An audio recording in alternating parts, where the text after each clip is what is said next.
I just might have problems, and we all need somebody to play it, Tommy.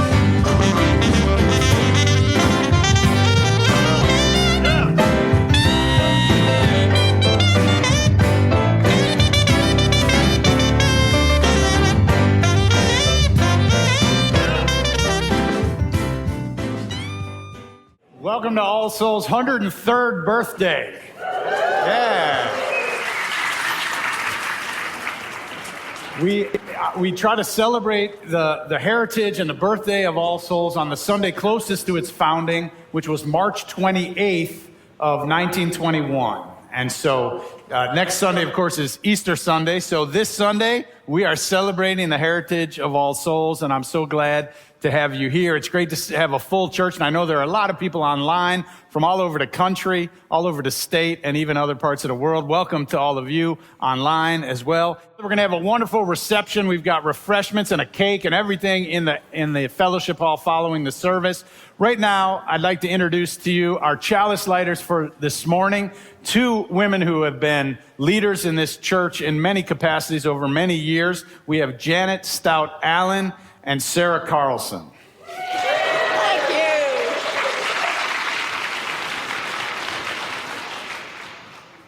On this day, when we celebrate the 103rd birthday of All Souls, we kindle our chalice flame, honoring the past, grateful for the present, with hope for the future.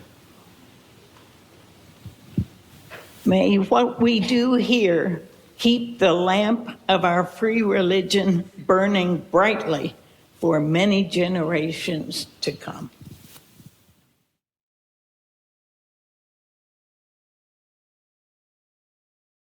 I wanted to ask you, do our lives matter? On a Sunday like this, I think it's a question worth thinking about. Or is our life just a big nothing burger? You know, we're here one day, we're gone the next. A question that haunts most of us at some point is what's left after we die? In Tolstoy's little novella that he published in 1885, The Death of Ivan Ilyich, when Ivan dies, according to Tolstoy, how he describes it, Ivan's wife wants to take care of matters as quickly as possible.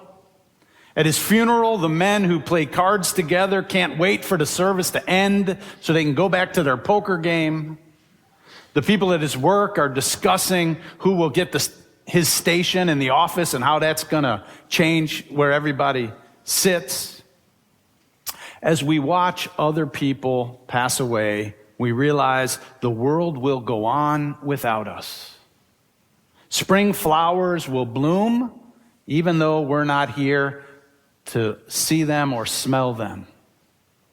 Old Man River will keep rolling along, as the song goes. Most of us would like to feel that we've contributed something of some significance, that we added some piece, our piece, to the mosaic of life before it's over.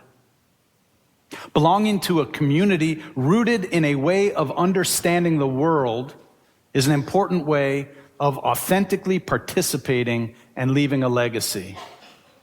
Keep in mind, we are storytelling creatures. Author Yuval Harari reminds us that money is just a story.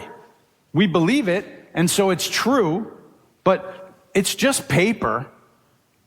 It's only the fact that we believe that this paper has value that it actually has value. As soon as we collectively stop believing in its value, it doesn't have value anymore. We're a storytelling people. Our lives are governed by the stories that we believe in and that we tell. That we can own land and property and be governed by democracy and a peaceful and orderly transfer of power. These are just stories. I remember visiting the old USSR in 1989, the old Soviet Republic. I was in college, and I realized for the first time that a group of people large enough can decide one day nobody should own property or own businesses and change the way the entire society is organized. That's when I really got it, that we live by stories. So what is the story that we are a part of in this living tradition of All Souls and Unitarian Universalism? In its infancy, in Europe, our forebears were burned at the stake for questioning the doctrines of the Trinity or the divine nature of Jesus. In 1529, Ludwig Heietzer was beheaded in Constance, Germany, for believing that Jesus was a leader and a teacher, not a God who should be worshiped. In 1553, Michael Servetus, a Spanish medical doctor, was burned at the stake for writing a book documenting the absence of evidence in the Bible for the Trinity. In 1579, Francis David was placed in prison in Hungary, where he ultimately died for his Unitarian views. In 1611, Ivan Tyzuwicz was beheaded in Poland. It's a Polish name. I'm not sure I'm pronouncing it right, but for the blasphemy of Unitarianism. And in 1697, Thomas Aikenhead, a medical student, executed for denying the Holy Trinity, an offense under England's Blasphemy Act of 1697. These are people who challenged the religious story of their times and paid the ultimate price. Some who formed our churches in America were people who left their homes and their countries and everything they knew to escape religious conformity and persecution for the promise of religious freedom. On the Universalist side, we come from people who refuse to accept that God is punitive and vengeful. And they and we give the Western world a vision of an unconditionally loving and forgiving God. It was the Universalists who were the first denomination to ordain a woman as minister, Olympia Brown, in 1863. We come from people who believed that we could create a better way of life for everyone. Benjamin Rush was a medical doctor who was a signer of the Declaration of Independence and a devout Universalist. We have a letter, in fact, up in room 207, up on the wall, a handwritten letter from Thomas Jefferson to Benjamin Rush about where he's talking about his religious views. Thomas Jefferson, the author of the Declaration of Independence, although he never joined a church, he attended and supported the Unitarian Church in Philadelphia while he was there for the Continental Congress, led by British Unitarian minister Joseph Priestley. Notably, Priestley was also a chemist who is credited with discovering oxygen, inventing anesthesia, carbonated water, and the pencil eraser. We can decide which one's most important out of those. But the eraser is important for a free thinker, because we don't always get it right. U.S. President John Quincy Adams is buried along with his father, President John Adams, in the crypt in the Unitarian Church they attended from childhood in Quincy, Massachusetts. John Quincy Adams is also one of the co-founders of All Souls Unitarian Church in Washington, D.C., along with other co-founders such as John Calhoun. U.S. President Millard Fillmore was a proud member of the Unitarian Church of Buffalo, New York. U.S. President William Howard Taft was a member of the First Unitarian Church of Cincinnati and served as a leader of the board of the American Unitarian Association. Taft is also the only U.S. president who also went on to serve as Chief Justice of the United States Supreme Court. It's probably worth noting that he was also a conservative. Being religiously progressive has never been in conflict with being politically liberal or conservative. It's only in the modern era, the last 20 to 30 years, as our political parties have become so ingrained with religion, either for it or against it, that all of a sudden there's been tension in some of our churches about whether you need to be politically liberal in order to be religiously liberal. That is a very contemporary and unfortunate development in our body politic that has infected also our churches. Adlai Stevenson, who was the governor of Illinois and twice the Democratic candidate for the United States presidency, was a member of the Unitarian Church in Bloomington, Illinois, which his parents started, or his mother anyway. And when he was running for president, a woman at his church told him not to worry, that he has the vote of every thinking person in the United States. I think you know where this is going. To which he replied, "Ma'am, I need more than that. I need a majority."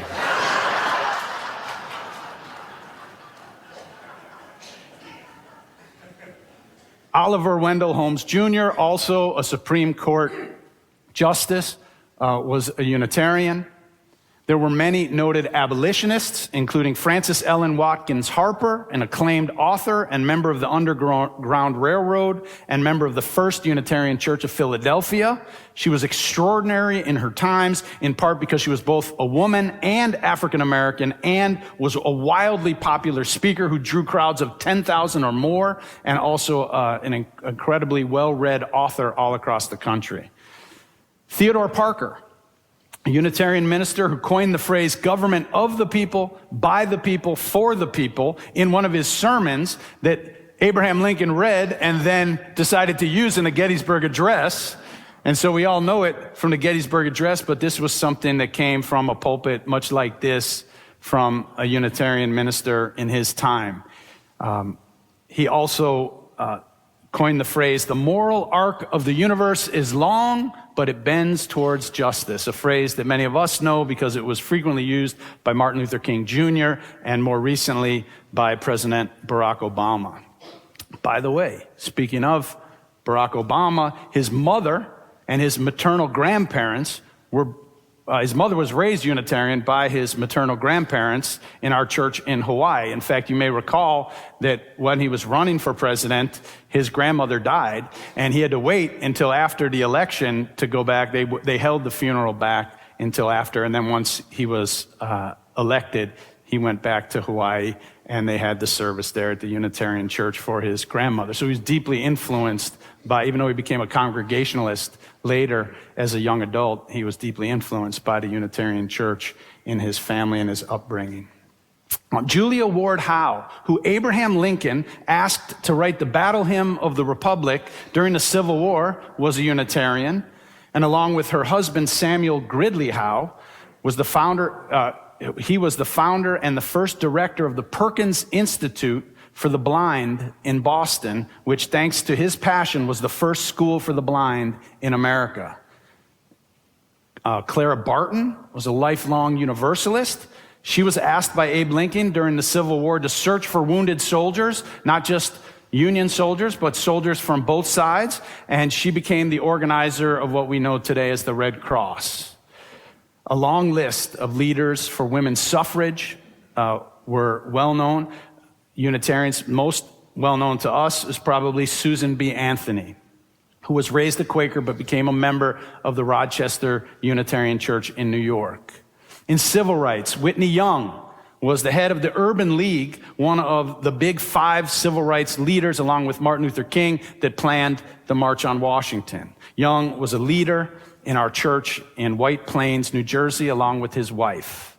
Reverend John Haynes Holmes, who was a minister of the Community Church in New York City, was a founder of the NAACP and a founder of the ACLU. That church also was the United States office for the African National Congress while Nelson Mandela was imprisoned for 30 years in New York. Mandela, you may know, was called a communist, and the church was regularly received bomb threats during that time. After he was freed and became the head of South Africa, every time Nelson Mandela came to New York to the United Nations to speak, he also came and spoke at the Community Church Unitarian Church of New York, with great thanks for all the support that he received while in prison. Also at that church, they have the desk of Nehru, given to them because of the support that Reverend Holmes gave to both Nehru and Gandhi during the Indian fight for independence from Britain. Unitarian Universalists were the first denomination to ordain out gay and lesbian clergy in America. I'm very clear to say out gay and lesbian clergy because there have been gay and lesbian clergy in every denomination all throughout time. Let's just be clear about that. The plaintiff in the landmark case that won the right for marriage equality in the United States, Hillary Goodrich, is a longtime Unitarian Universalist, someone who I consider a personal friend.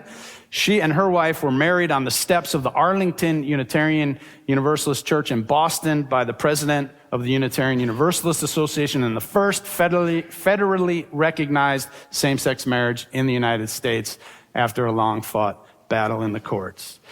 In the arts, we heard about Louisa May Alcott, also Beatrix Potter, Charles Dickens, Henry Wadsworth Longfellow, Samuel Taylor Coleridge, Herman Melville, E.E. Cummings, Carl Sandburg, Kurt Vonnegut, John Milton, and actors like Paul Newman and Christopher Reeves, movie producers Greta Gerwig, most recent Barbie fame, is a Unitarian. Also, Issei Barnwell, who started the musical group Sweet Honey and the Rock. She began that group at All Souls Unitarian Church in Washington, D.C., where she led the choir that eventually turned into that group. Pete Seeger in the folk tradition, who used his music to try to change the world. And also Bela Bartok in the classical tradition was a Hungarian Unitarian.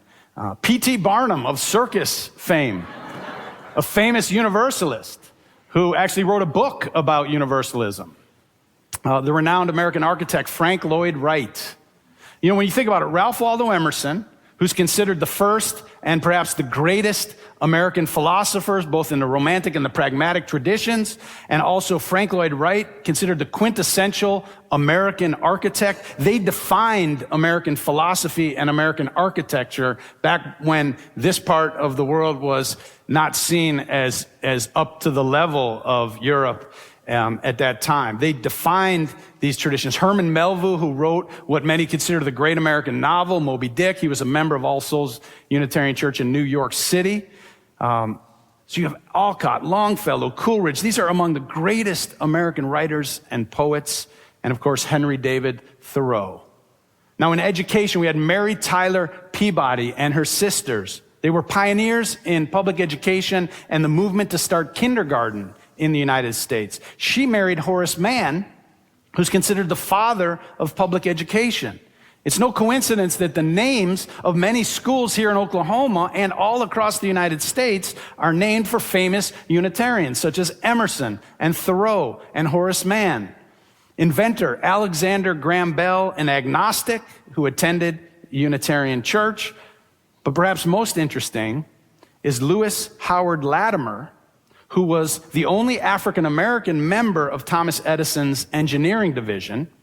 He was the person responsible for the mechanical drawings for Alexander Graham Bell's patent application for the telephone, and was also key to the invention of the light bulb.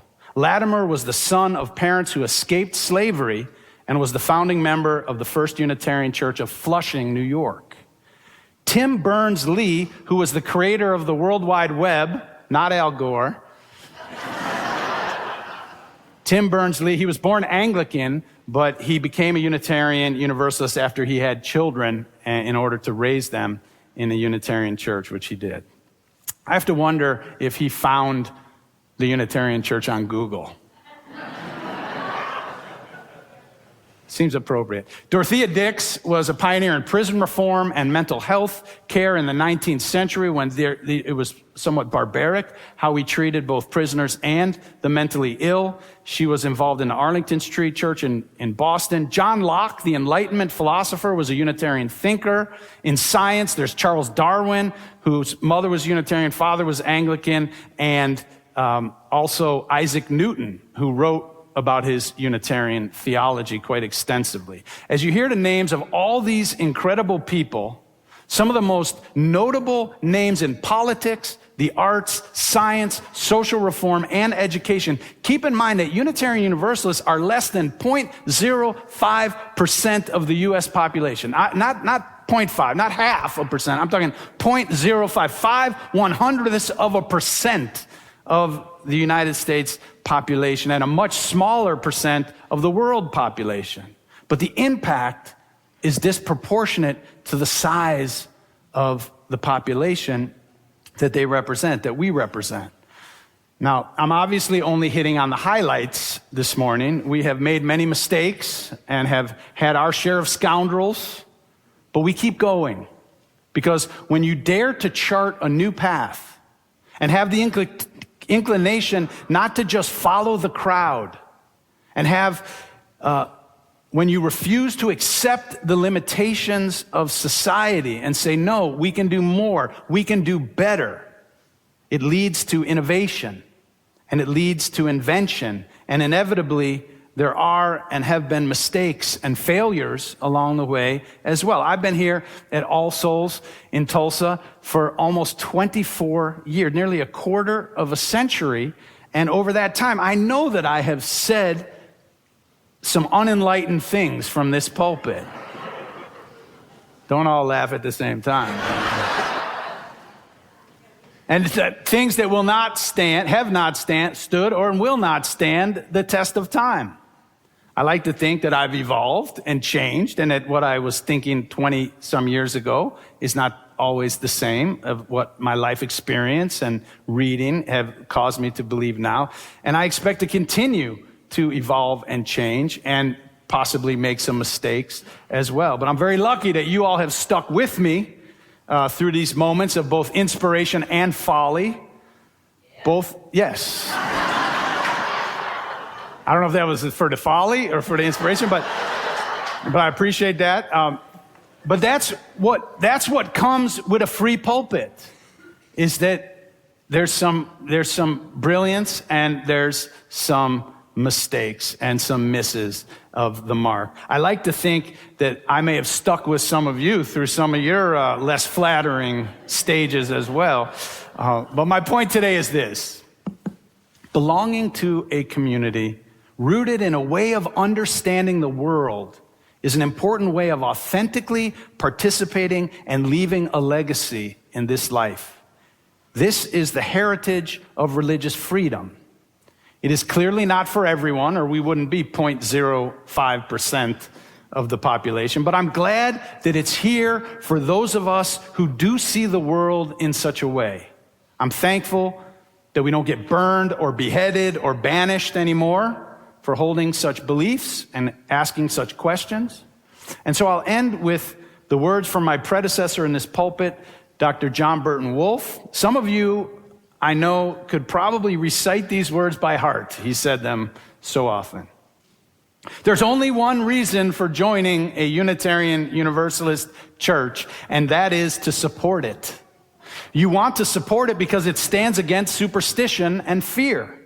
Because this church points to what is noblest and best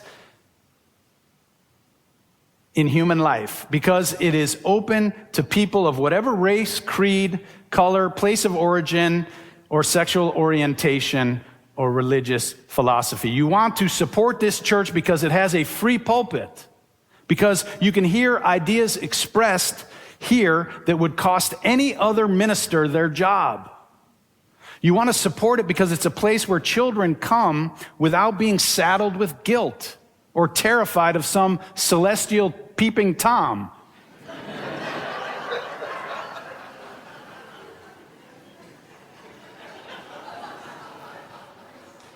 Where they can learn that religion is for joy, for comfort, for gratitude and love. You want to support it because it's a place where walls between people are torn down rather than built up. Because it is a place for the religious displaced persons of our times, the refugees from mixed marriages, the unwanted free thinkers, and those who insist against orthodoxy that they must work out their own beliefs. You want to support this church because it is more concerned with human beings than with dogmas. because it searches for the holy rather than dwelling on depravity, because it calls no one a sinner, yet knows how deep is the struggle in each person's heart and how great is the hunger for what is good. You want to support this church because it can laugh, because it stands for something in a day when religion is still more concerned with platitudes than with prejudice and war. You want to support it not because it buys you some insurance policy towards your funeral service, but because it insults neither your intelligence nor your conscience, and because it calls you to worship what is truly worthy of your sacrifice. There's only one reason for joining a Unitarian Universalist church: to support it. So thank you for all your support of All Souls over your part of the last 103 years. Happy birthday. I love you. As we share what we have with each other, let us